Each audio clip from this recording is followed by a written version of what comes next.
Welcome to Ethno Forum. Today's guest is Vancouver native Guy Felicella. It's truly a fascinating story. Guy spent nearly 20 years residing in Vancouver's Downtown Eastside, homeless and addicted to drugs. After 6 overdoses in which he needed to be brought back to life, each time he quite miraculously was able to get clean and turn his life around. Today he's married to his wife. They have 3 young children. He is sober, and he's here to talk about his incredible story. He talks about his experiences on the street and gangs in jail, but he also talks about his path to recovery and how he is using his experiences and his voice to spread a message of hope for addicts, for people struggling with trauma, for children, for everyone, really. Ladies and gentlemen, Guy Felicella. All right, Guy, thanks for doing this. Thanks for having me. I appreciate it. Thanks for having me. Why don't you start off? You can introduce yourself and I guess tell us a little bit about who you are, what you do, and why we're here. Yeah, Guy Felicella, and I'm the peer clinical advisor for the BC Centre on Substance Use and Vancouver Coastal Health's regional addiction program. I'm married with 3 young kids, have my own public speaking company as well, where I do talks in high schools, universities, galas, conferences, done a couple TED Talks, really just, advocate for people. People often call me a harm reduction and recovery advocate, which I just reality-wise is that I advocate for, people, and my life today looks tremendously different from the life I've lived for decades. I grew up in Richmond. I came from a middle-class family that worked really hard in the community and owned their own business, well-respected. I have 1 brother, 1 sister, and lived in a nice house and had money and all that stuff. But inside that house there was some dysfunctional stuff, verbal abuse, and my dad wasn't around much. My mom drank, and so for me as a little kid, seeing all these things, the fighting, the back and forth, it really just developed my own anxiety and depression, self-hatred towards myself. I was often blamed as well, because I started acting out, brought a lot of attention from, school systems, the police, and, so often just probably looked upon as a scapegoat, and, struggled with coping, undiagnosed learning disabilities, never, I often say to people, it was like, I knew things were different in my family when I went over to somebody else's house and saw how different it was there. It's where I really realized that, wow, like this doesn't exist in my household. And I described it as basically my childhood as, cloudy with the chance of thunder and lightning. And that's when you think about that, that's the unpredictableness. And when you live in an unpredictable environment, things can change rapidly, and so they did. So at what age did that kind of start changing for you? Like, the experiences you've had, the life that you lived, when did that kind of start taking off for you as a young adult? I started running away from home at 12. Okay. And started getting involved with gangs, started getting involved with drugs. Mm-hmm. And drugs really... That was at the age of 12? 12. Really? Street drugs, yeah. That changed the trajectory of... I was at an interesting point in my life then. Like, I really wanted to end it. Like, I didn't care if I was going to live or die. I often felt this sense of sadness inside. But when I found drugs, man, it was like, oh, well, this is easy. I use these, I don't have to feel the way I feel, and I don't care what other people think anymore. Right. So it just turned into one of those things. Unfortunately for me, what I didn't realize at that young age was the fact that that those drugs were going to be the things that were going to replace absolutely everything. And you don't understand that. I started getting involved, the cops were coming, bringing me back home. I'd leave, and then finally, incarcerated at the age of 14 for 1 year in juvenile detention. And that's when my mom made me a ward of the court, which meant that you were going to live in group homes. After that, you weren't going to go back home. So, struggle with being accepted. And, people say that I was hyper difficult and hard to manage. But yet, nobody looked any deeper to see, like, why is he, why's the why out of it? And so for me, drugs became just that avenue that was replacing everything. What kind of drugs were you using at 12? So it started with weed, LSD, mushrooms, MDMA, and then quickly progressed. By the time I was 16, we were talking heroin, cocaine.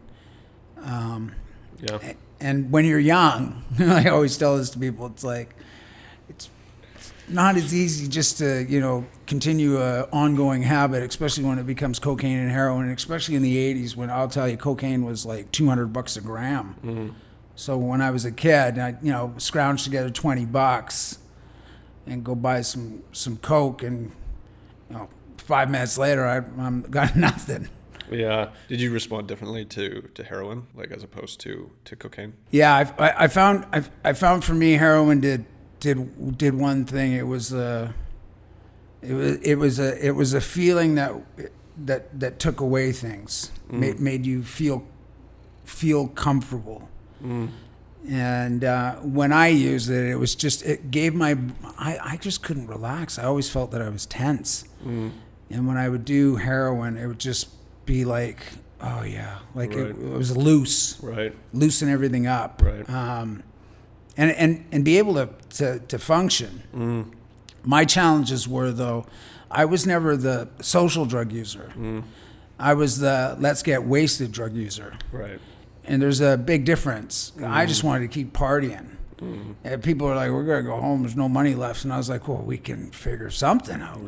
And that's where, for me, it was a lot different. So you said you went to juvie around that time. Yeah. What was that like? Terrifying. Yeah. You said you were 14? 14, yeah. Right. I got sentenced to a place under the Young Offenders Act back then. It was like 1984.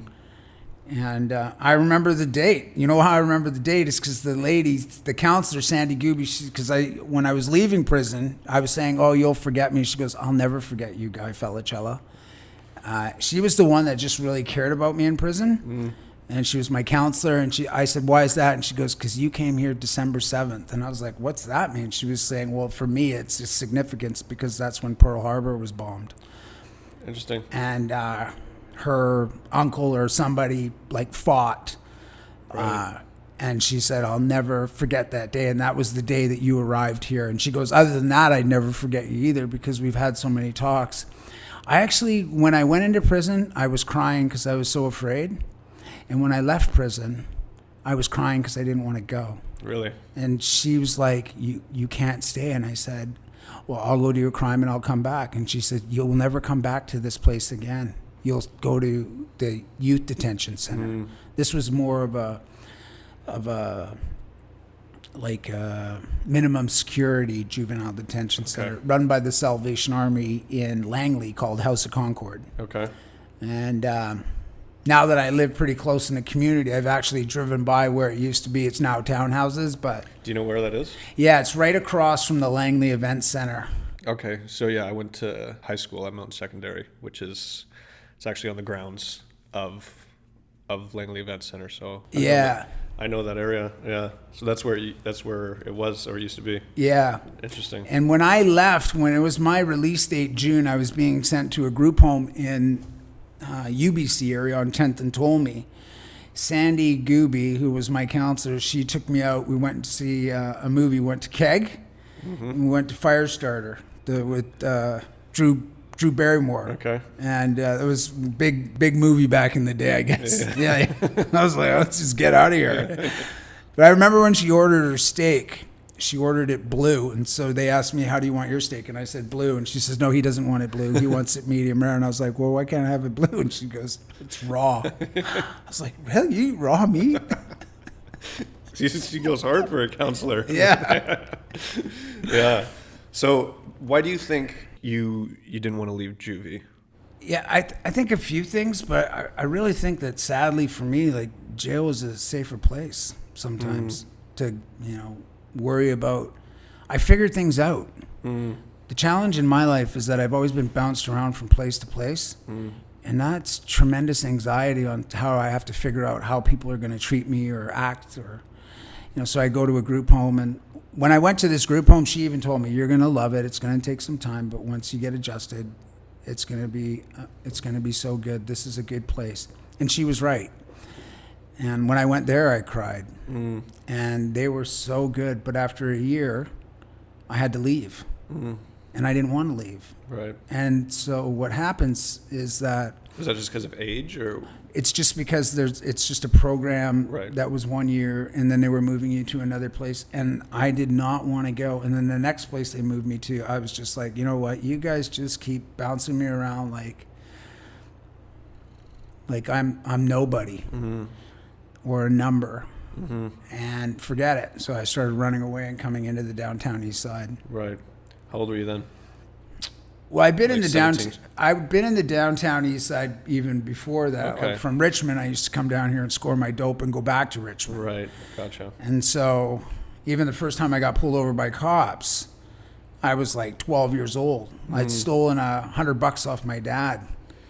I came out here to buy some dope, and there used to be a Subway at just right over actually from your studio, right in Pigeon Park. There used to be a sub stop there. I knew that's where you go get drugs. And so I went in there and I picked up some LSD and some weed. Came with a buddy and, kind of big venture. And anyway, I got pulled over by the cops. And the cops were like, hey, what are you kids doing down here? And I was just like, oh, we just came to the pawn shops to look for, what are you coming to pawn shops for? You selling stuff? You got stolen stuff? And I was just like, no, just looking for deals. Well, how much money you got in your pocket? And I was just like freaked out. And I was like, oh, these guys are assholes. Yeah. And then the cop just said to me, you guys got any drugs? And we were like, no, we don't do drugs. And they're like, well, this area is littered with people who use and do drugs. So coming down here, I'm going to think you're using drugs. And I was like, well, we can't go shop. No, go shopping in another area. If we see you down here again, we're going to arrest you. Right. And that was it for me. I was just like, okay. These guys are losers. Don't talk to the police. They're mean. Right. And then years later, when I was venturing in here, it was always about trying to hide from them. But when I left group homes, obviously being a ward of the court, it's another layer. So they report you that you're missing. Right. And so you're just trying to hide from everybody. So what would you say the difference is now? Kind of going off on a bit of a tangent here. Obviously you're a 16-year-old trying to score some drug. That's going to be, that makes sense. Because from my understanding, the general culture around the criminality of drugs, I feel has maybe changed a little bit here in BC, in recent years. I don't know how accurate of a statement that is, but is it different now compared to then in terms of how police would handle users or addicts?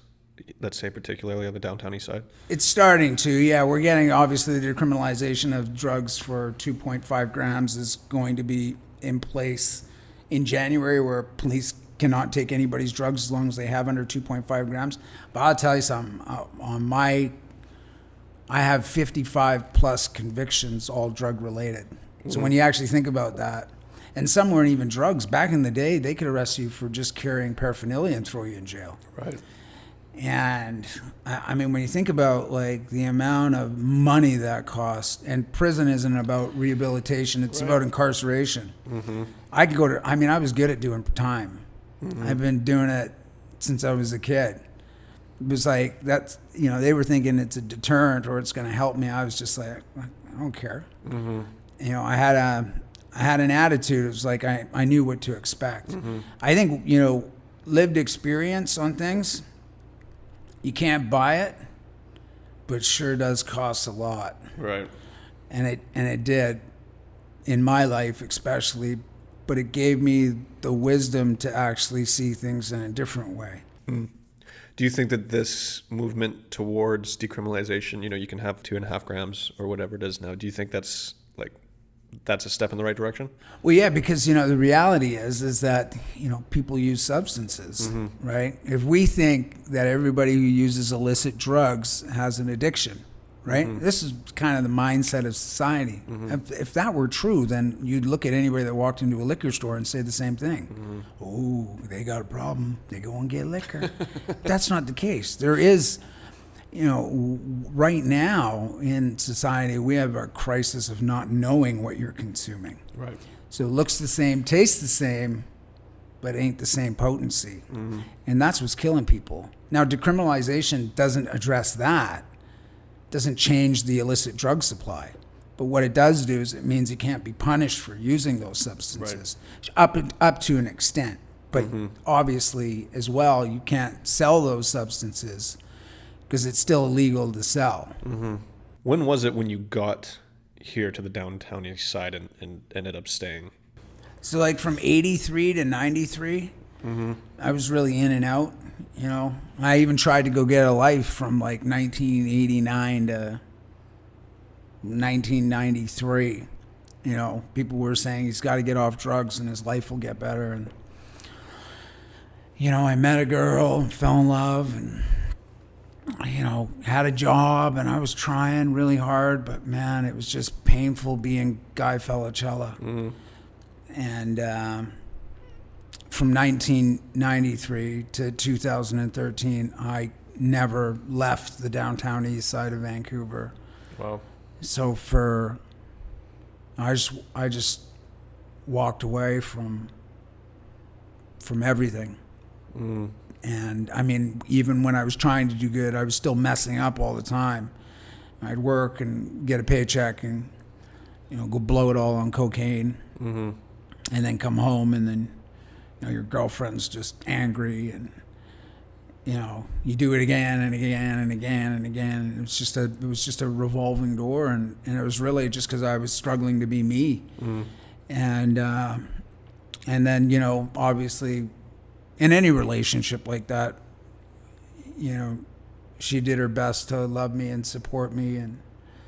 But I just wasn't in a place that I was able to deal with the demons. Mm-hmm. And so the drugs were my way of dealing with the demons. Mm-hmm.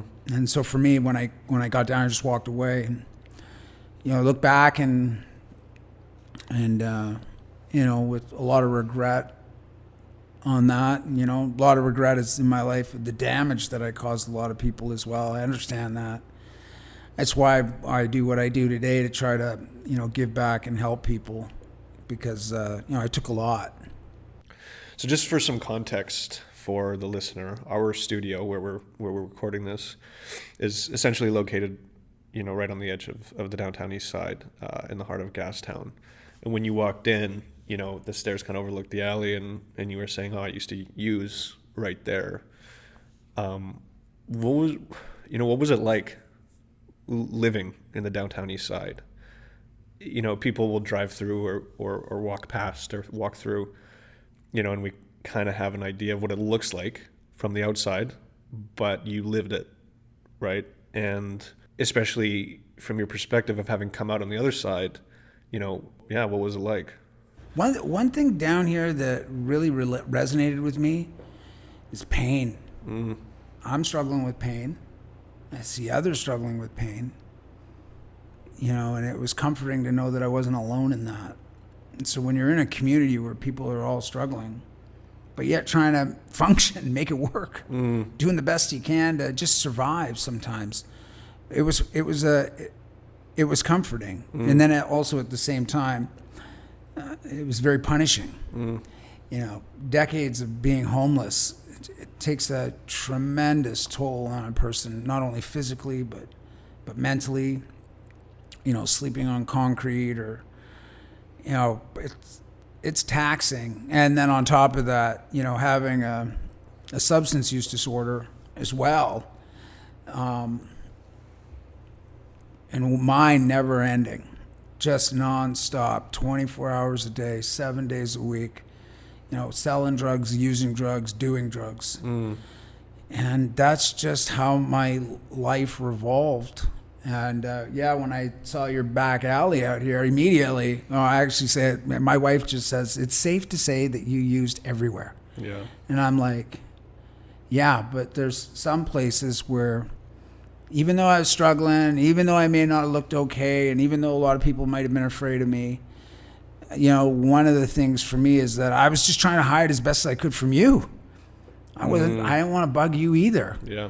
You know, I'm just, listen, like, I'm struggling. And I'm doing my best not to, I don't want any kids to see me. I don't want anybody to see me. And so I just tried to find spots where it was like out of the way. You know, if people were going to see me, they were just going to see me in a corner and they were just going to keep walking. But, you know, I felt a sense of sadness inside too, because like, this is not how I wanted to live. And it's not how anybody should have to live. And it was just at a really painful time in my life. You talk about the community here on the Downtown Eastside. You know, we spoke on the phone before, and you were talking about the amount of people you know that have passed. You know, what kind of relationships did you form when you were living here? You know, what was it like forming relationships here on the Downtown Eastside? Yeah, I mean, I have so many friends. I mean, they're gone, but so many that are still around. You know, one of the things too, when a lot of the murdered missing women down here, when Picton was taking people. Right. I remember my friend, he used to prostitute up in the corner of Hastings and Gore. I remember one time coming up to me and saying, look, I know you don't, you know, like always having to possibly talk to the cops, but I need a favor from you. And I was like, what's that? She was like, I just need you to watch me go into a car and take the license plate down. And if I don't come back, you have to go to the police to give them that license plate. And I was like, a what? And I didn't even think about it then. And did you know that was going on at the time? Or? I mean, I knew there was stuff going on. You know, we were worried about people.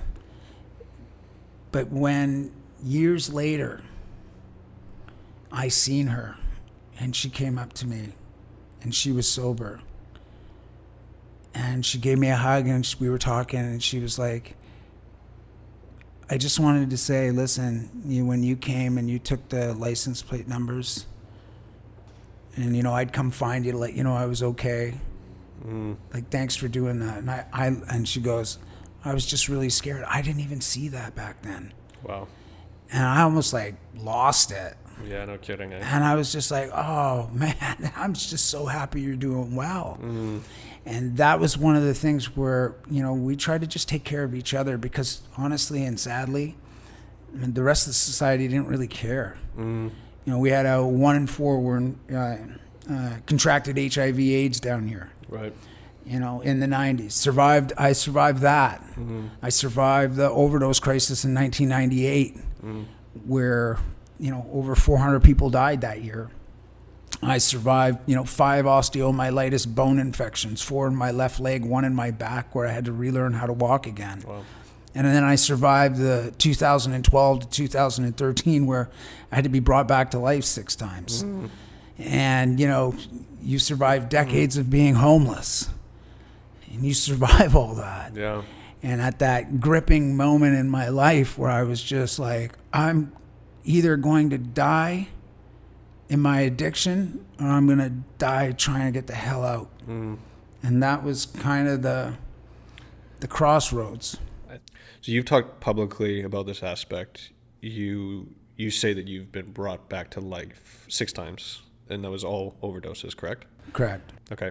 And the last time that you overdosed, you said it caused you to make a significant change in your life. And you've talked about the nurse, right, that was helping you. Why don't you tell us that story? Yeah, Sarah Gill, who was the nurse at Insight, February 18th, 2013. And when I woke up, I was gone for like 7 minutes, which at that time they said was one of the longest they had seen. And it took me about 10 minutes to just kind of get the cobwebs out, to open my eyes, really. And when I did, she was crying. Mm-hmm. And I was just like, why are you crying? And she was like, because I care. Mm-hmm. And boom, I just started bawling. Mm-hmm. And so, that was the moment. Well, I'll tell you, there's other moments too where drug users down here were telling me, dude, you're not good at this no more. You need to do something different. You suck. You keep getting brought back to life, dude. I was just like, I don't know what's going on anymore. What other contributing factors do you think were at play then? I would imagine for someone in your position at that time that a lot of things might have to fall into place, for you to be able to kind of turn that page, right? I think it goes back to Gabor Mate was my doctor. Mm-hmm. And where he said to me, can I ask you a question when I was in detox? And I said, yeah. And he said, are you enjoying your life? And I was just like, oh, come on. No, it sucks. Yeah. And he said, I don't think your problem is the drugs. And I was just like, what? I said, well, everybody keeps saying if I get off the drugs, my life will get better. And every time I did get off the drugs, my life didn't get significantly better. It was just painful to be me. Mm-hmm. And he said, I just think there's a reason why you use them the way you do. And that just dropped like a missile into my life. And I was just like, what? And then he just said, tell me about your childhood. And I couldn't even open my mouth. Tears just started coming down my face. I don't even know how I started crying. And he just said to me, hey, look, buddy, it's going to be okay, man. We're going to work on some things and we're going to figure some things out. Lo and behold, diagnosed with ADHD. And I used to just think I was stupid my whole life. So you live with that shame. You live with the shame of the damage that you cause people. You live with the shame of how you're living. You live with the shame of how society rejects you for everything. How way people looked at me, pointed fingers at me, wouldn't allow me to use the bathroom, even though I was just trying to use the bathroom. And then yell at me for going to the bathroom in the alley. I mean, I was just like, man, what? Like, there's no place for me in this world?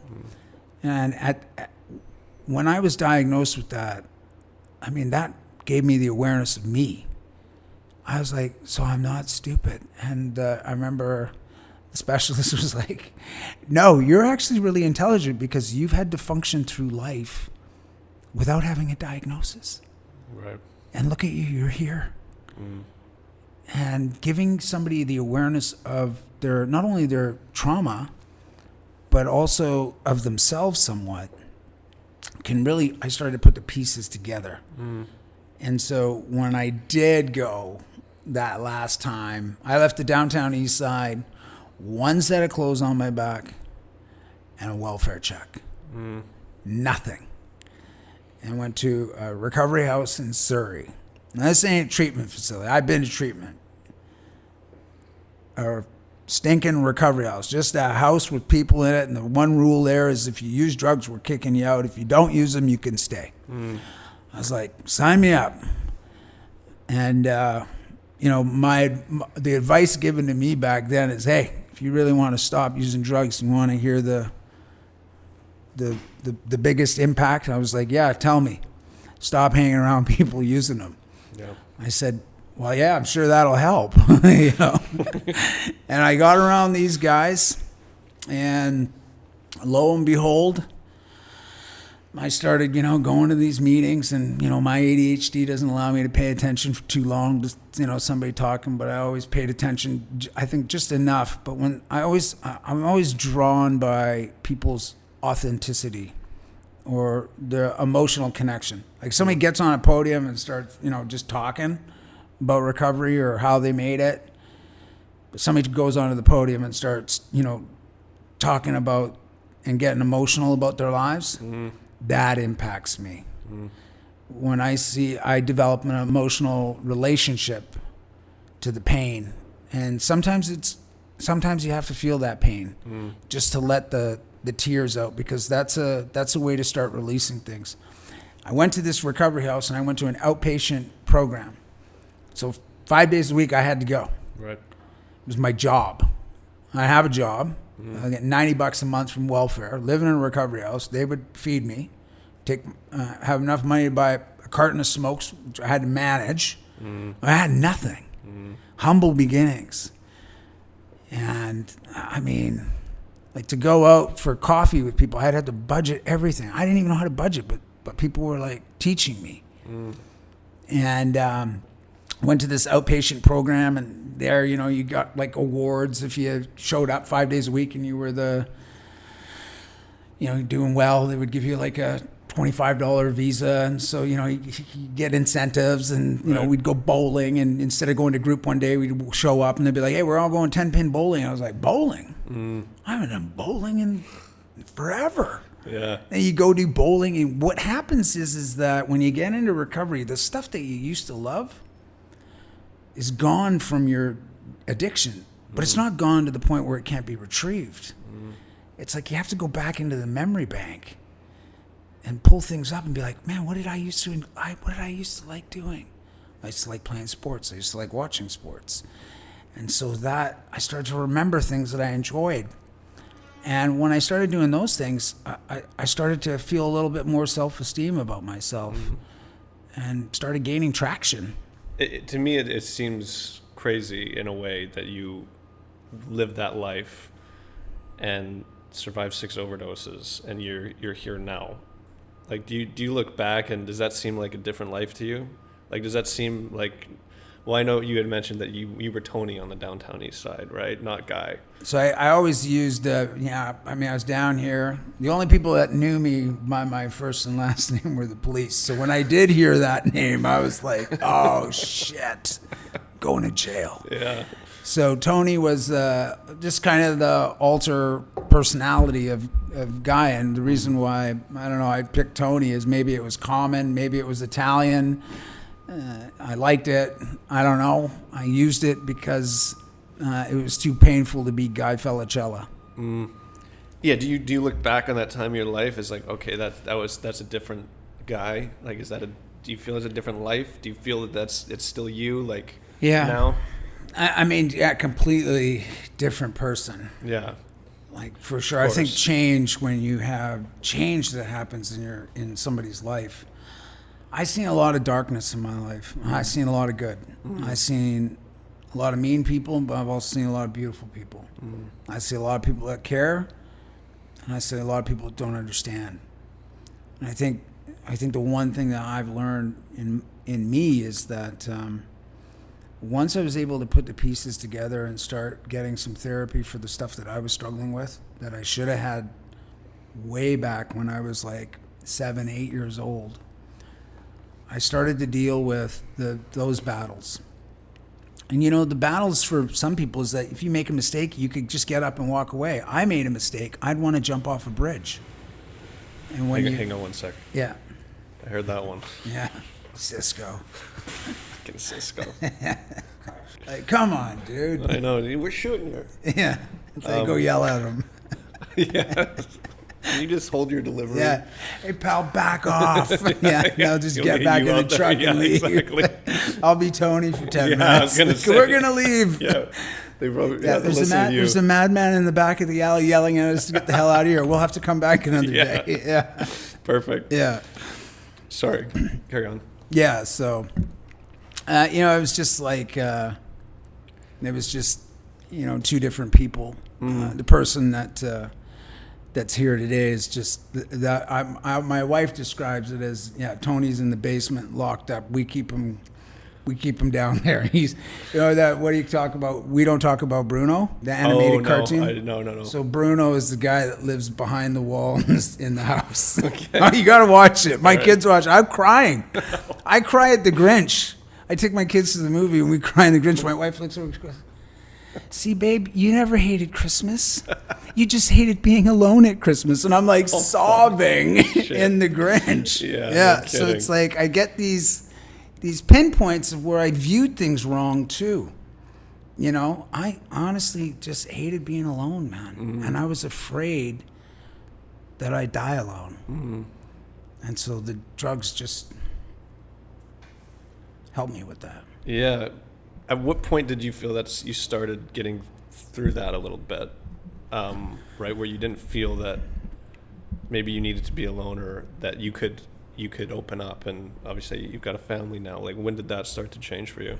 Yeah, I mean, I think every time I went into treatment, I'd open up a little bit, but I'd always gauge of like, okay, what can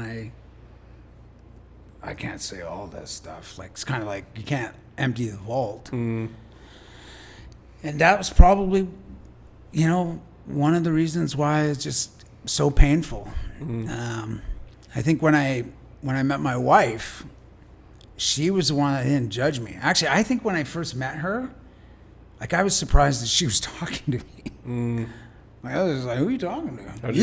How'd you guys meet? How did you guys meet? So, interesting story is that I met her dad. Her dad's in AA. Okay. And I was sitting at a meeting one day when I left the Downtown Eastside. At a meeting, I have one set of clothes and a pair of sandals, and I think it's like March, so it's cold out. And this guy is just like, hey, you don't have any shoes?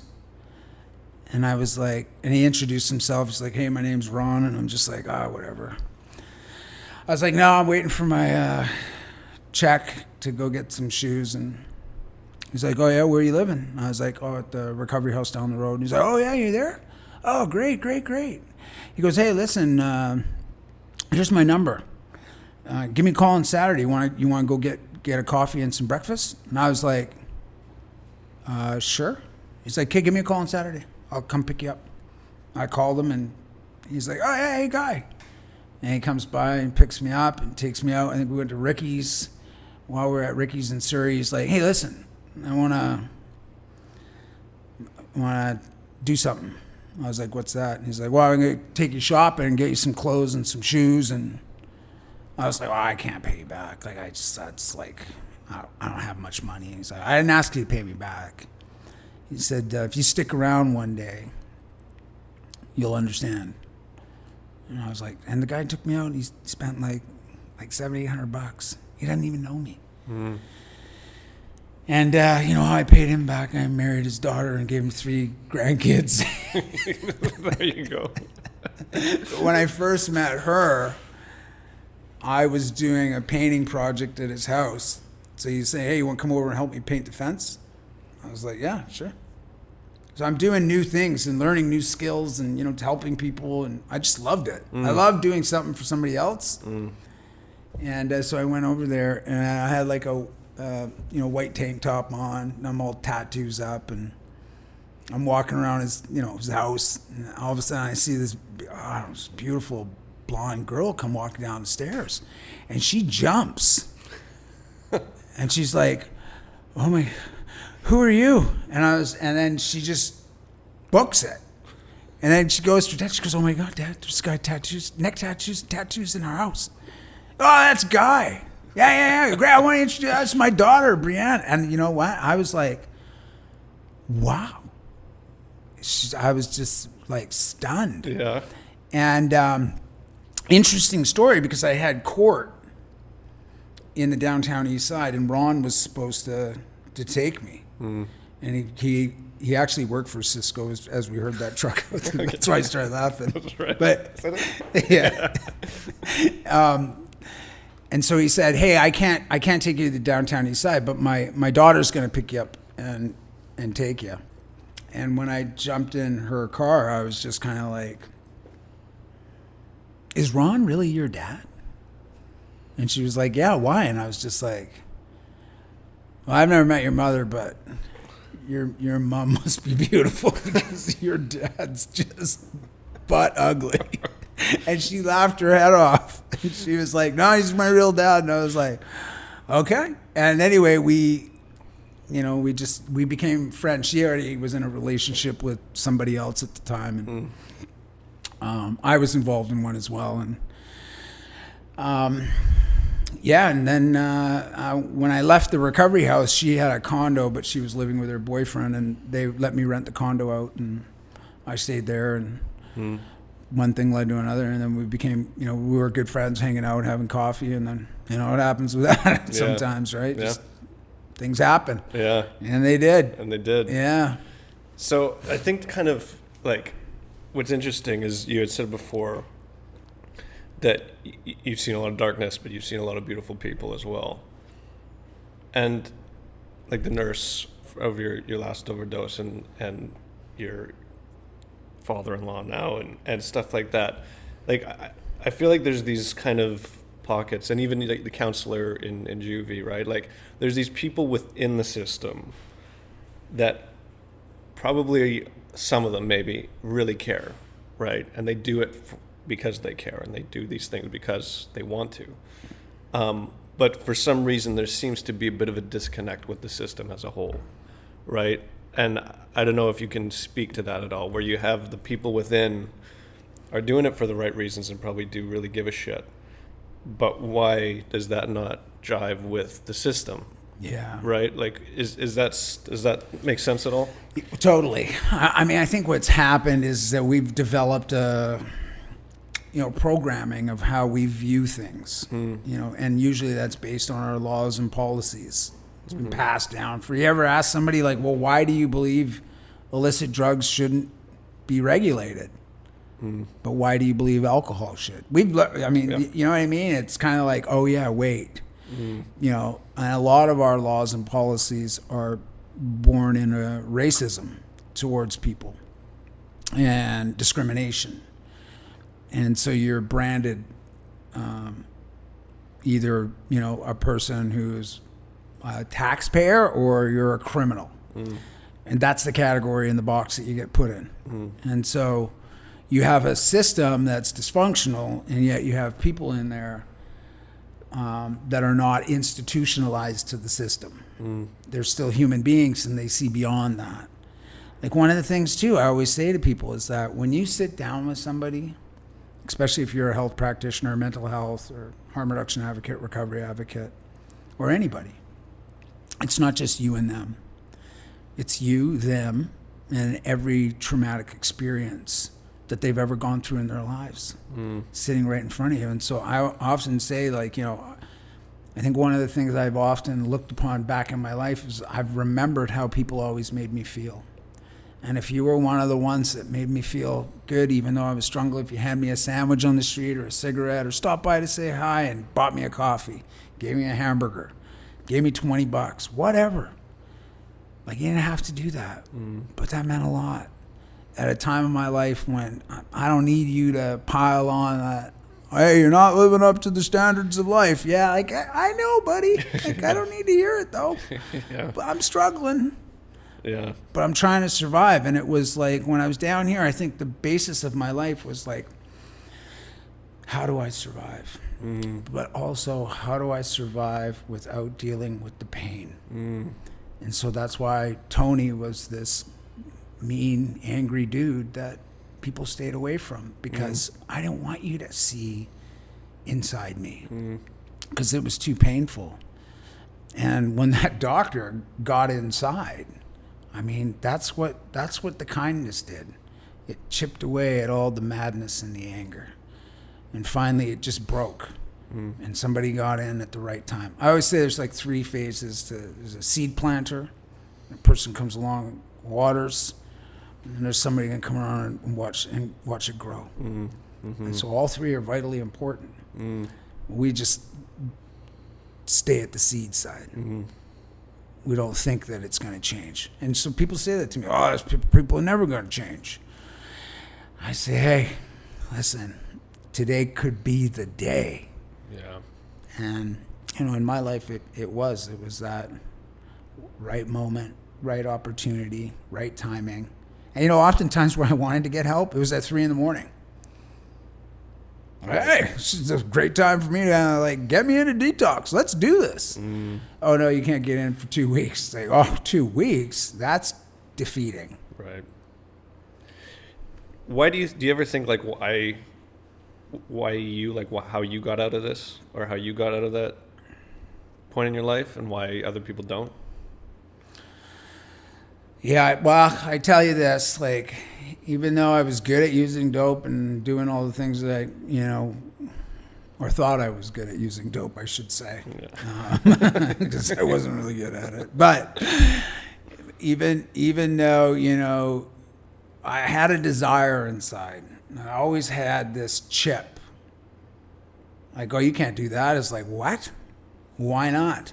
What makes you think I can't do it? Because you're either this or that. And, I think people a lot of the times down here thought this guy's going to die. Well, actually, I know they thought that.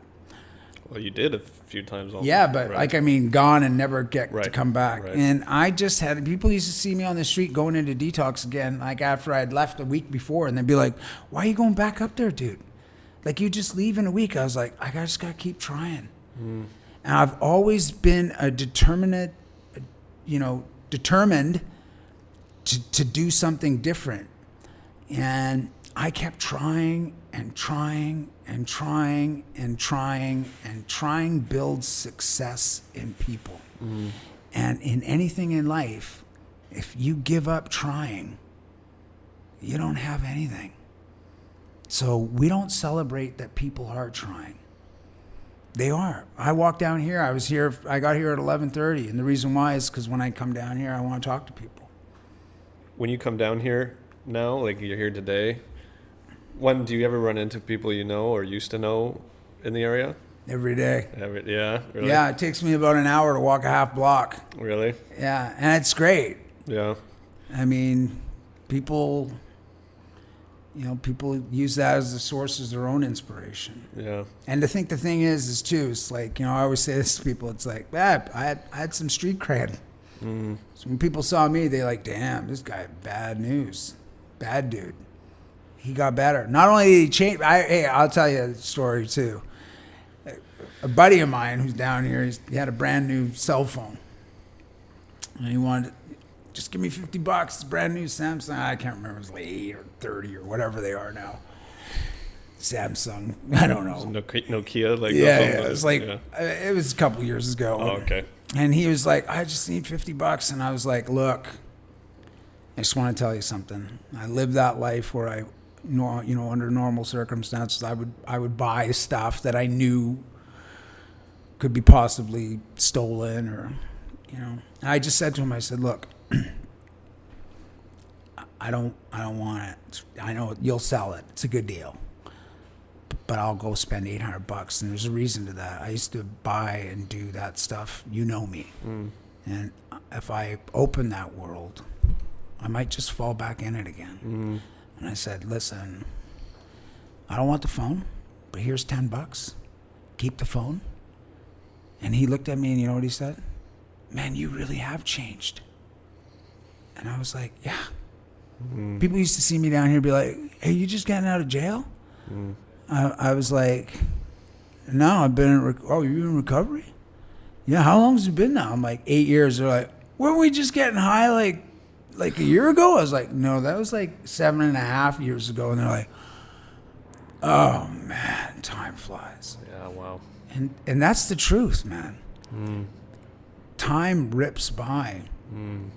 And, for me, when I come down here and see people, I like to hand a few people few bucks here and there and, talk and, just saw my friend Lisa, lives up at Portland there in Portland Housing Society, and we just had a great chat. And she, we were kids when we met down here, and she's still down here, but she's, she even says to me, oh yeah, man, just, I don't use as much anymore. She says it's not the same as it was when we were down here. And I was like, yeah, it was a lot differently. And I say that with, still the similar issues of the poverty and the homelessness stuff, but the drug supply has really just changed people's, character. A lot of desperation, a lot of benzo withdrawal, which is vicious. And so you get people, acting out of anger and frustration because of it, because they can't get help. And so they take it out, on people. I used to, even in businesses down here, I used to say it's like, I wasn't a guy just to throw a brick at anybody's window or anything. It just wasn't who I was. But, I often describe that. It's like, try going in and asking for help for 3 weeks and nobody's giving it to you. You can be angry too. Yeah. They didn't mean to throw a brick at your window. Or, people always say, why would they do that? It wasn't because they're targeting you or trying to, mess with you. They're just pissed off. And I think sometimes, we definitely have to do a better job at giving people access to supports. That's something that we're dramatically failing in. What are some ways you think that could be improved? Well, I mean, just, the barriers of going into a health facility to ask for, like, can I just talk to somebody? Can I get on some, you can get on methadone and everything, and, that stuff's relatively easy. But what about the stuff that I was struggling with? Like, what about the trauma?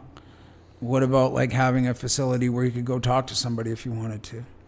What about the facility where you could go get, like, you could talk to somebody that could actually give you a timeline to get housing? Like, physically, not just call his number. Yeah. And, seeing some progress. I think, one of the things that oftentimes that was really challenging in my life is that I wasn't able to see any progress. And I think that was... Do you mean, like, from a social perspective? Yeah, any progress. It seemed like I was always going to have to fight because of my past. Like, I was always going to be judged because of that. Like, because I had a criminal record. To get a job. When I left here, people wouldn't even hire me. They were like, oh, this guy wants a job. Well, what do we tell him? I don't know if we can give him a job. But we don't know how stable he is yet. I volunteered for 9 months because I just wanted to do something. Yep. So people didn't give me, that's the thing. We don't give people shots. And so you're criminalized not only for, I did my time.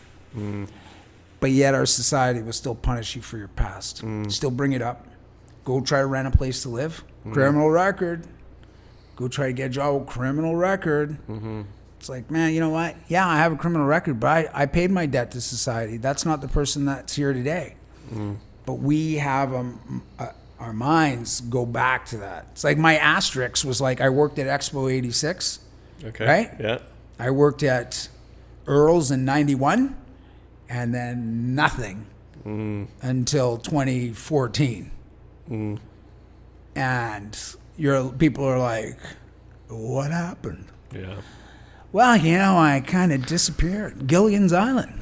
I got lost. And people are just like, when I finally got hired, I volunteered, and the guy said, hey, you know what, dude, you're really good at what you do. I want to start paying you. He said, I can pay much. Well, I'll pay you $800 a month under the table. I was just like, yeah. Yeah. And I was about to have my first child. And I was getting some money. And, my wife was so proud of me. And then after that, I got a job at a private treatment center. And people told me, you never get a job there. I was like, why not? And they're like, well, they don't hire anybody that didn't go through their program. I was like, oh, well, I got a job there because I knew the director and he hired me. Right. And then when I left there to go get a job at Vancouver Coastal Health, you know what the people told me? You can't get a job there. Why not? You don't have a master's degree. I was like, yeah, I do. What school did you go to? I went to the School of Hard Knocks. That's a master's degree. Yeah. And I got hired there. Yeah. And then they told me you'd never be anything but an outreach worker. My wife tells people, don't tell him that he can't do something because he's driven.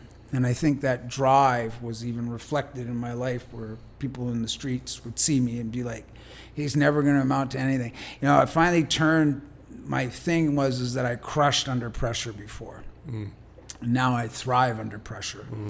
I think that pressure is brought on from the characteristics that you develop living a challenging life. And it showed up. Now I'm just a driven individual, but not only driven to help people, but also driven to be better for myself, for my kids, to not pass on trauma, to do the things that to be present in their lives, you know, and to listen. And, you know, I'm kind of the goofy Disney dad, you know. My kids just make me laugh my head off. It's just like, I'm like, these guys are nuts. I'm living. My wife says, "Oh, he's used to chaos. He thrives in chaos." So put 3 kids running around screaming and yelling. It's chaos, and it's just kind of like, it's like, hey, I know what to do here. Yeah. This is how you survive it. So. How old are your kids?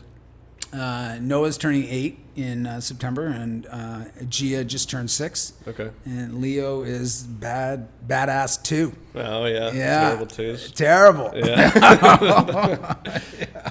Is this something that you would speak openly with them about to a certain degree at some point when they're old enough? Yeah. Yeah. It's interesting. Have My you daughter. thought about that? Yeah, we brought them down here a few times. Okay. Went to the Powell Street Festival, the Japanese, festival there, and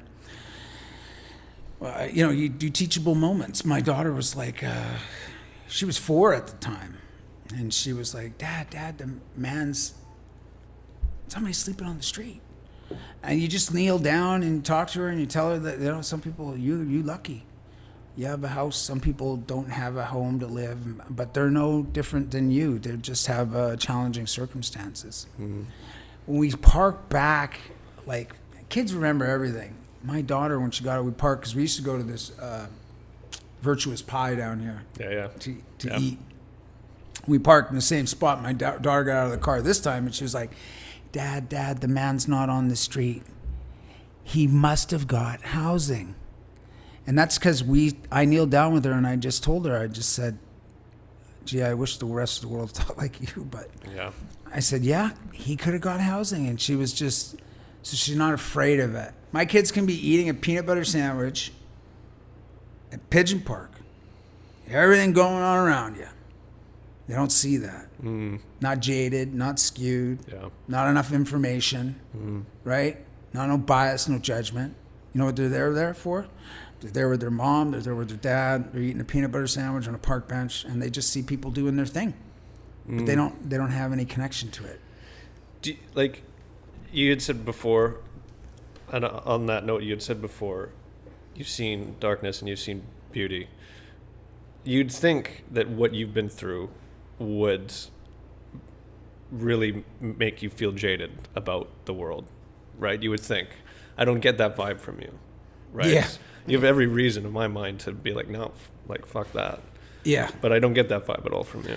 Yeah, I'm not the guy that wants to be angry anymore. Yeah. I did that a long time, and it just never really worked out. Anger is one of those things for me. It was just toxic poison, and I'm drinking poison expecting you to die, and you ain't dying.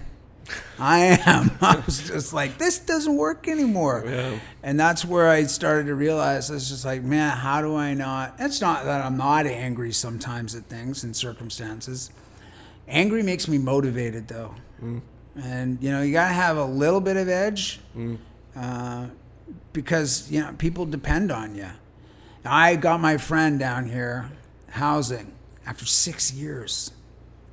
Still homeless on the street for 6 years. And I got her and her boyfriend housing. You know what she came up to me when she got housing? I mean, man, what a battle that was. I was like, man, yeah, when I hear people try to get housing, I just keep thinking to myself, I'm like, oh, yeah, that's punishing. Just trying to get housing is punishing. She got a nice place, not an SRO, a suite with a kitchen and a bedroom and a shower and all that stuff. And she came up to me and she was so happy. And she was showing me pictures of her phone of her place, and she was just like, I didn't want to show you any pictures until I had it all set up. And she was so proud of her home. And you know what she said? Her exact words were, 99 problems. And who'd have thought that getting housing would have solved 90 of them, Guy? Wow. And I just looked at her and I said, yeah, you damn right. And she goes, I'm working on the other 9 right now. Boom. So you gotta, mentally you have a mental health issue, and it's exasperated by the challenge of being homeless.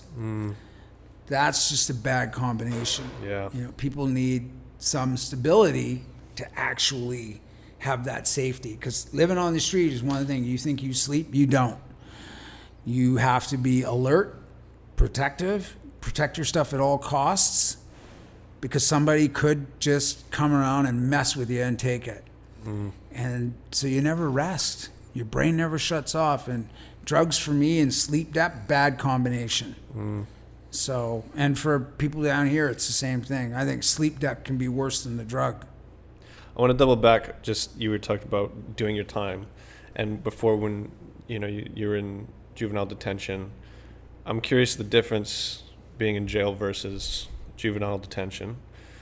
I'm curious about that, but also you had mentioned that going to jail is incarceration, it's not rehabilitation. So I wonder maybe if you can speak to that on a personal level and what your time was like. What was it like being in jail? Yeah. I mean, in juvenile, the difference is, I mean, it's huge. Yeah. You going into the adult prison system, especially the federal penitentiary, there's a level of intimidation. You roll up, just the outside of it. Yeah, rows of, like a field of barbed wire, like a football field. Just barbed wire on the bottom, big chain fence, barbed wire on the top, and then, level of intimidation knowing that when you roll in there, there's people never getting out. And you're only going in there doing a couple years, and your real thing is like, okay, how do I do the time, get through it? And for me, I was well respected in prison. I got along with people. I had, you treat me good, I'm going to treat you good. I think too, I came with a level of caution, and people respected that on the street too, is knowing that you're going to screw with me, I'm going to screw with you. And I don't stop screwing. So people were just like, yeah, it's just, we used to have cliques down here, and people used to be like, let me tell you something about Tony. Just leave him alone. Because if you start a war with him, he ain't going to stop. And he's going to keep coming. And he'll come. He'll get you when you're least expecting it, but he'll come. And so there was that respect to that. And so that respect carried over in prison as well. And I wasn't afraid to fight. That's one thing that I used to tell people down here, what's your best advice of surviving down here? If somebody is going to get aggressive with you, you have to fight. If you're not going to fight, you don't have to stab them. We weren't stabbing people. Yeah. I mean, I used to tell people, punch them in the nose. Why the nose? Because it hurts. The nose will hurt. You get punched in the nose, you don't want to fight anymore when you get punched in the nose. Nobody does. And so people are like, okay, look, this scar here is from a fight where somebody, stabbed me right in my ear. Look, above here, there's like knuckles from rings that, my whole body, my wife describes it as like the scars. And I call them beauty marks. Yeah. But it describes the story of survival. I walk with a limp because of, my leg. But, the one thing for me is that, I was prepared to protect not only myself, but anybody that I cared about. And so I saw a lot of times, too, a lot of predatory people coming down here taking advantage of people. I wouldn't have any crap with that. I'd be like, you're not coming down here taking advantage of my friends. And that's how I was. And so, and that's, street there's a little sense of street justice too as well. I think in some ways some of it gets lost down here today. I think a lot of the old school guys that I still talk with down here, they say, oh, it's terrible. Dude, it's like mayhem. Whereas before there was that... Sorry. That's all right. It's a coffee machine. this time I'm the blame. Yeah, it's going on. Sorry. And some people are... we look back at the way things were and the way things are today, and I think it's just caused out of desperation. But, there's still that level degree that you just have to really protect yourself. And so I did. Did you learn anything being in prison that society would want you to learn for going to jail? Absolutely nothing. Yeah. I used to tell a judge who sentenced me to 2 years, and I'd say to my lawyer, I'd be like, I could do that on my head. It's like, he'd laugh. He'd be like, well, you're pretty optimistic, eh? I was like, well, how long is that? 16 months I got to do? That has to be easy. You know what? You go to the penitentiary, let me tell you what it is. It's like you get a gym bigger than Fitness World, right? The food there is best pancakes in the world are in Kent Institution in Agassiz. And I'm not kidding. Yeah.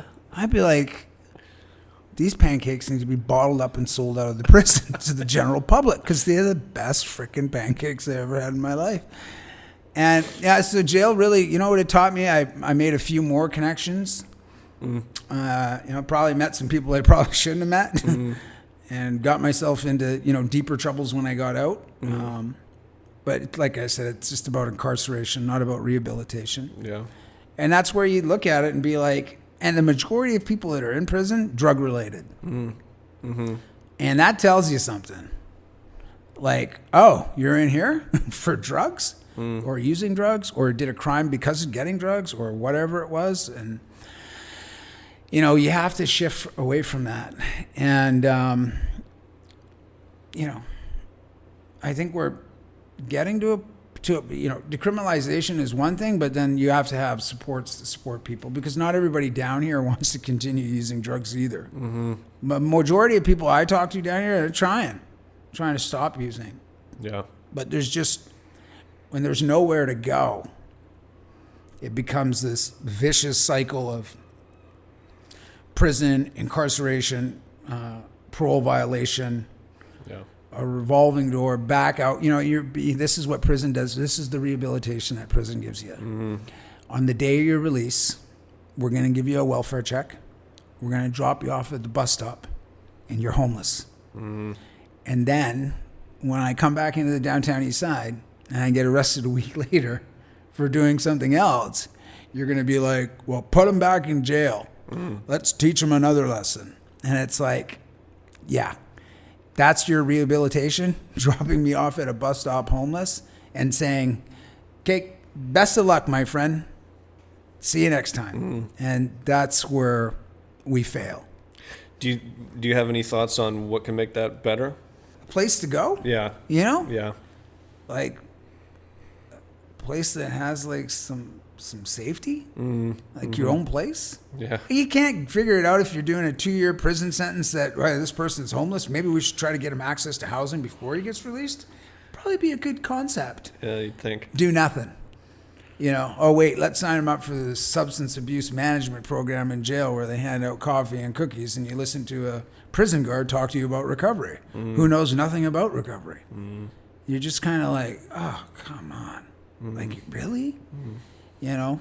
And I'd grown up pretty much in prison. And I met a lot of even prison guards through prison. Even the last time I was incarcerated, I remember the officer who knew me since juvenile. And she was just like, Guy, we getting old together. And I was like, oh, it's so painful. She's like, Guy, man, you do so good in jail. And I was like, yeah, because there's a structure, there's an environment, I know what I got to do here. I understand it. Yeah. Outside, it's confusing. There's too many loose turns and zigs and zags, and I don't got any place to live and no stability, and you know, I don't know how to function out there. And that's where, you know, change is one thing. You have a desire to change, but if you ain't taught the things you need to change, you're really left up to your own devices to change. That doesn't work out. I had to learn. I had to have somebody teach me. And with my ADHD, I don't learn by handing me a piece of paper. I'm a visual. Show me. Yep. Show me how to live. Don't tell me how to do it. Telling me how to do it is just like, give me a roll of toilet paper. It ain't gonna work. Yeah. And so when you show me, you know, when I got hired at VCH, you know what they asked me? They said, do you know how to work a computer? I said, well, I tell you what I do know. I know which ones are worth the most money. And they were like, we're going to hire a tech guy to come in here for 2 weeks to help you. Yeah. And he did. And when he handed me the piece of paper about how to work it, I was like, no. Look, you do it, and I'm going to watch you. And so I have a photographic memory. And so I'm not good remembering always names, but when I see you do something, my brain picks it up, and I just get good at it. And so that's how he taught me. He was like, oh, yeah, sure. Oh, you want me to just show you how to do it? Yeah, the paper thing, we'll just leave that as off to the side right now. And so he'd be, okay, so when a client comes in, this is what you do. And he showed me, and I was like, oh, okay, I got it. I started to get it like that. And he was like, oh, yeah, dude, you're picking it up. And I picked it up relatively quick. I mean, I'm not computer literate or anything, but I mean, my daughter, she works the iPad better than I do. I'm just like, what's the password here? It's like, oh, what? That's like, my daughter just grabs it, and I'm like, huh. Yeah. So, but that's the thing, I had to, obviously, I mean, I wish everybody could have a partner like my wife, or, somebody that had a lot of, definitely a lot of compassion, but also, a lot of the ability to believe. She believed, so I believed. And sometimes that's what it takes. I didn't believe. I mean, when people say to me, it'd be like, can you imagine your life being what it is today? I'd be like, I'd be getting high in the back alley if you're telling me that what my life was going to turn out to. It just, I didn't honestly, I didn't know. But I knew one thing. I just wanted to help people. I am sick and tired of taking from people. Yeah. And that's what I tell that to people. Hey, you want to try something? What? Try helping somebody else. Yeah. It just might make you feel better about yourself. But you have to continue to work on yourself, because I know a lot of people who are really good at helping others. They just weren't good at helping themselves, and they're gone, sadly. And so I always had a kind of balance. And I'm always challenged. God, I'm always challenged at home to change. Yeah. So, my wife's a real motivator of change and doesn't want to pass on generational trauma, even her own traumas in past as well. And so we do really, that's probably the most hardest work I've ever done, is not passing on the abuse and the trauma to our kids. And so our kids are definitely growing up in a way better, healthier environment than either myself or my wife grew up in. How do you manage that? Well, you have to do self-care, so trauma therapy. I like going to the gym. That's kind of probably my drug. I have like the ADHD time that takes it. It seeks endorphins. So it seeks the rush. Right. So I need to always have a rush. And one of my therapeutic things is obviously collecting sports cards is so therapeutic for me. I just can get lost. So, you still look for distractions. But there's a difference between, happiness and distracting yourself from sadness. And I found a little niche where I'm good at doing, balancing self-care and helping myself, and then knowing that it'll be able to be paid forward to others. And so it's been that's been the joy of it. But helping others is really, man, it just does something. It makes you feel good, and it makes them feel good that you took the time to help. And I think, a lot of times we get lost in that. Yeah. So on that note, what are you up to today, and what do you got coming up in the future here? Because you speak to school, you go to schools and stuff too, right? Yeah. And you said also like you've gone into prison as well, or? Yeah. So the prison thing is really full circle. So one of the guards that was in prison, I've even had gang squad contact me, like Cash Heed, who's one of the liberal MLAs before. He was strike force back in the day when I was rolling around with gangs. Okay. I've had them reach out, email me being like, OMG, dude, unbelievable how you changed your life. Right. And so they knew you. Oh, from yeah. back. What was that like? Was this, you were a teenager at the time, or did Yeah, that go? teenager, adult. I mean, we're talking some of the gang stuff. I mean, these guys. I used to say when I was involved with the gangs, the way the cops were gangs, I was like, hey, we all laugh now, but I was like, I respected you guys, I guess, to the level of like, obviously I'm not living up to, I'm doing what I'm doing. I'm basically, you got to do what you got to do. We respected that. They respected me for what I was doing. My thing is that it was a source of acceptance. And I just didn't feel accepted anywhere else. So gang life was real easy for me until it wasn't. I don't want to die, get shot at or die in a blazing gun battle. And so the drugs overtook my life, and, I just kind of moved away from that. But even for them, they're, what a crazy story, and congratulations. And, I even had just recently one of the correction guards who knew me. He was just blown away. He's like, literally, this guy's been in here since 1996, like clockwork till 2013, 14 is when my last sentence was. And he just reached out and he was like, I don't know if you remember me. And then I did remember him. I was like, oh yeah, I remember you. And I went for coffee with him, and he says, look, man, like, I want to bring you into prison. Yeah. Like, you could help us. Like, we need some positivity in there. And I'm like, yeah, you damn right you do. Yeah. It sucks. So we're working on me going into the adult prison. I've been in the youth prison. I used to love that. Going in there, talking to kids. And the kids loved it.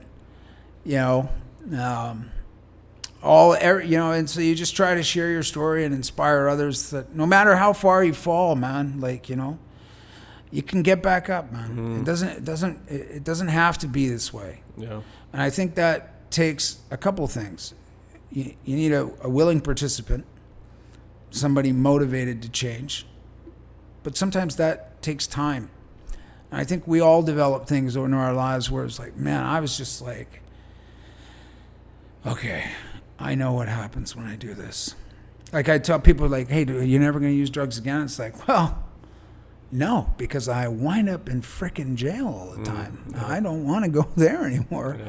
And so you learn. And I mean, I think today's day and age too, like we talked about, has changed so much from when I was using. So, what do you got? Where can people find you? And if there's anything else you want to... Twitter. Twitter's one place people can find me. I share my story openly on Twitter. Like, it's just my full name, Guy Felicella, and Instagram, Guy Felicella Public, but also my website, which is guyfelicella.com. And you can reach out. Even I always tell people, it's like, you take the time to email me, I'm going to take the time to respond. And it doesn't, people often say, oh my God, you responded. It's like, well, that's how it works. You send me an email, and usually it comes with a reply.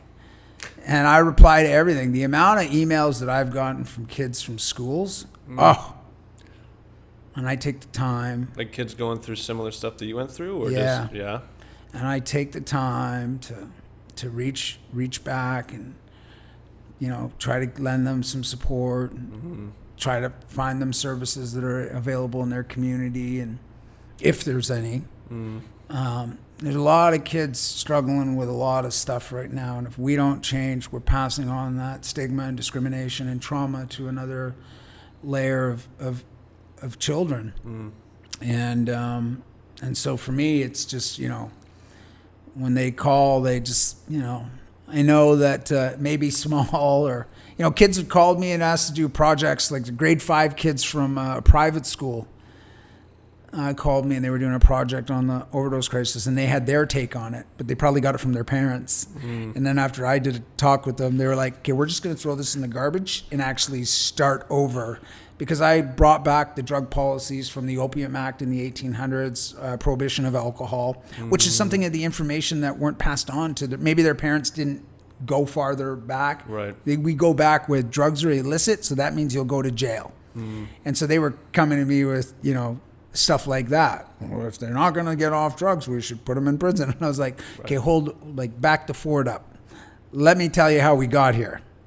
Once you give people I don't blame people for how they think on drug use, but I do blame you for not educating you on where it's rooted in. And once you discover what it's rooted in, you'd be like, oh my God, yeah, it's not because we cared about people's health. It's because we cared about controlling a population of people, especially Indigenous or people of color, or, especially with the Opium Act, which right here in Vancouver, discriminated against Chinese settlers when they came here. When you actually look at the root causes of these laws and policies, that's what I blame people. You can't allow that racism to continue in our society today. And so that's what I try to crush. It's like, let me tell you the truth, and then you decide. And a lot of people, when they discover the truth, they're like, how come nobody talks about this? And I'm like, well, they should.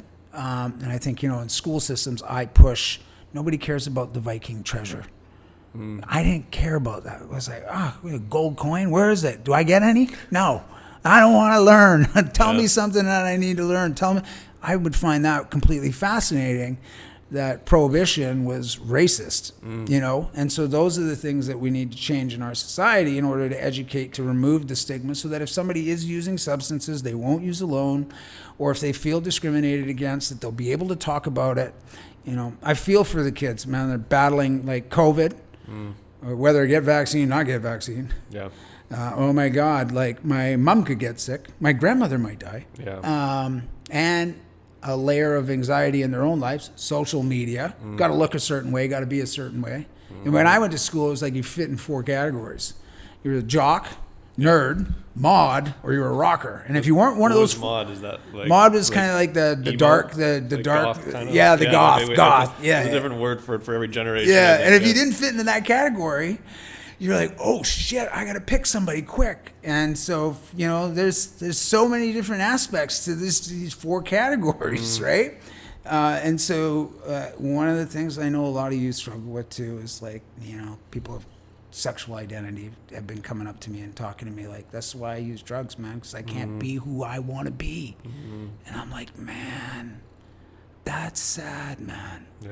That they're so afraid to share that because they're going to be judged. Yeah. That's bullshit. I don't like, that's what makes me angry, is that, especially when I see youth, man, is that, it hurts. That's what hurts the most. Because when I was a kid, I was afraid to tell you how I felt because I was afraid you were going to judge me. And I see that still going on today. Yeah. When do you think you're going to have, like, some of these talks with your, because you're a parent, right? So it's you're experiencing this on the front lines with your kids, and let alone, other kids out there that reach out to you. Yeah. Is that something like, I mean, I don't have kids, but I always think it's like, it's got to be tough to, it's got to be tough to be a kid these days of social media for all the reasons you just listed, and especially if kids are dealing with stuff. But it's got to be tough to be a parent too, like, how do you navigate that as a parent, right? I mean, they're going to know my story. They see dad on the news sometimes. They don't care. Clean the cat litter, dad. No celebrity here. But yeah, I'm going to be open and honest and, tell them, tell them that, their dad struggled. They know something. My daughter heard me talk. My wife came out. Gia asked that, what's jail? And I was like, she goes, did you talk to Gia? I was like, no, I didn't say anything. And then she was like, well, maybe she heard you talking to somebody. I was like, wow, what'd you tell her? I didn't tell her anything. It's to go talk to your dad. Yeah. But she never came out to me. But obviously, I'm gonna, say that, hey, your dad made some mistakes, and this is what happened, and a lot of them caused by him, but a lot also caused by a system that's in place as well. And yeah, I just want to be honest and open, and to a degree, to when they have the ability to process the information. Yeah. Yeah. Final thoughts? Anything you want to I just think say? as us as people, you know, we have to look past a lot of the things, what we see in the downtown east side. A lot of it we look at associated with a drug issue. Sure. It's also a poverty issue. Mm-hmm. And you can't blame harm reduction for poverty. Yeah. Poverty has existed from years of inaction. And so we have a poverty issue. Yes, we have a drug poisoning crisis as well. And so we as people have to look beyond that. I do tours with a lot of government officials down here, and I had an official one time just break down and start crying. And I was like, are you okay? She's like, yeah, it's just overwhelming. And I was like, what's overwhelming? And she's like, I see people struggling. And I said, now you get it. You didn't see the drug use. You saw the person. There's a difference. And behind every person is a story. And if you don't know the story, don't be so quick to point fingers. Because sometimes using drugs is a reasonable response to years of inaction and pain and trauma and sadness and low self-esteem and acceptance. And when you understand that, then you see the value of the human being and you think to yourself, like, how can I do something to make, like, I change everything? How can I do something just to make that one moment for that person a little better? Maybe that's walking by and saying hi. Maybe that's just grabbing a coffee. Here you go. And I tell you, the doorway over here on Carroll Street, right across from the West Hotel, it's where I used to sleep. I was sleeping there at Christmas Eve 9 years ago. No, yeah, nine years ago last Christmas. I'm in that doorway. And a lady walked by, snow, cold. I'm sleeping. And she wakes me up.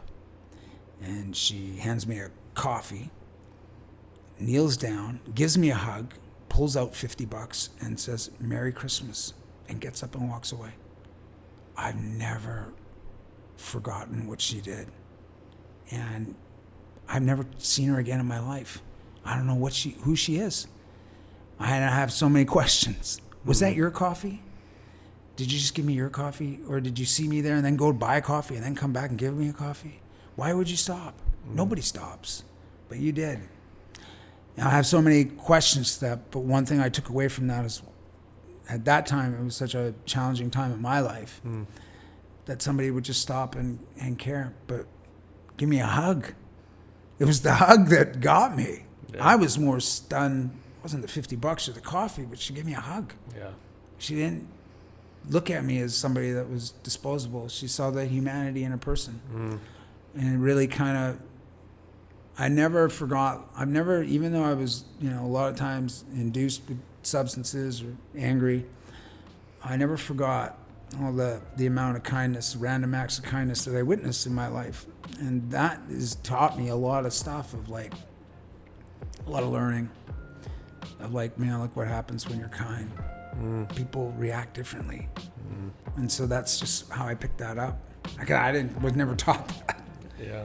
So I was taught by others, and I watched. And when you can see and you understand how you learn, I learned through seeing. So I saw a lot. And so for the ones that didn't treat me good, I forgive you. And for the ones that did, thank you. Yeah, that's awesome. Thanks so much for doing this, guy. Yeah. Really appreciate it. We'll have all your links down below. Yeah. But thanks for taking the time. No, thanks for having me, man. It was great.